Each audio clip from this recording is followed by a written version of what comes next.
Well, welcome to day 50 of our journey through the Bible. Today's study will be a bit different than most of our days because I want to share with you a practical tool that I think might be very helpful to you now or even later in the future as you study the Bible. One of the things that you will notice about many of the printed Bibles that are available, they have maps. There's a reason for this. The Bible does not tell a story that takes place in a fantasy land or in a mythological world. The record of the Bible is a story of the true and living God who has come into the real world, into real history, in real events, in real people, and in real places. Since it makes that claim, we would expect that the places that it tells about are there. There's evidence that people lived in those places, that the things that are said to have happened there could have happened and would have happened, that the cultural artifacts, details that are included in the story, at least for some of them, there might be evidence. Now, we are, of course, with modern archaeology and tools, as we search the biblical world, we're looking for evidence of things that happened thousands of years ago. And yet it is remarkable how much still remains in those places that give credence and actually credibility to the records of the history that the Bible records. Well, because locations and places and journeys are an integral part of the story, it makes sense to have a sense of where those places are, and that's why maps are very helpful when we study the Bible in many cases. It's certainly true to some degree in the book of Numbers, but with very few exceptions, they are geographical references to real places in most of the books of the Bible. And the information age has brought some wonderful tools to Bible students, and there's one in particular I just wanted to point out that I thought might be helpful to you today. If you're listening to this webcast, I assume you're using some kind of internet connection, and so you have some experience using internet technology. Like anything involving technology, the words I'm speaking today here in March of 2014 may become quickly dated. There'll be updates and changes, but I'm sharing with what's available and some tools that I quite honestly have been using for a number of years. I'm sure they'll develop and evolve, but hopefully they'll remain available and, by the way, free of charge in the days to come. Google Earth is one of those many Google applications that are very helpful.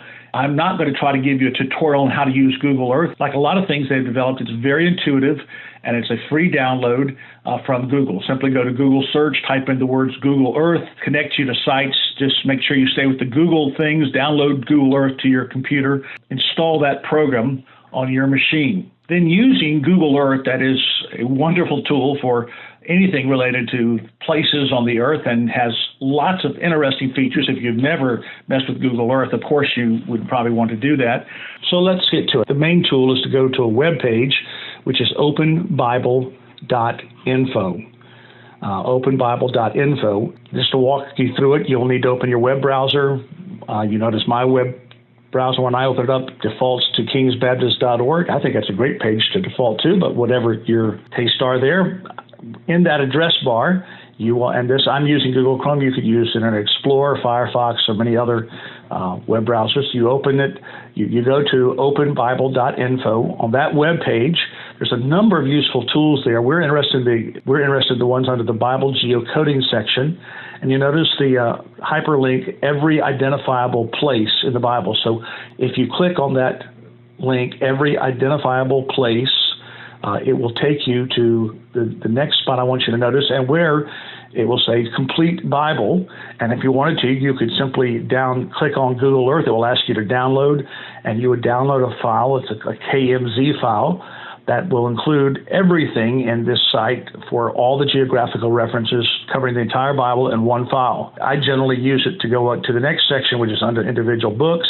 You'll notice under there it lists Old Testament books, New Testament books, just as a reference or as a piece of information you're gaining right there. You notice that almost all the books of the Bible have hyperlinks to them, but there are a few books that do not have any geographical locations.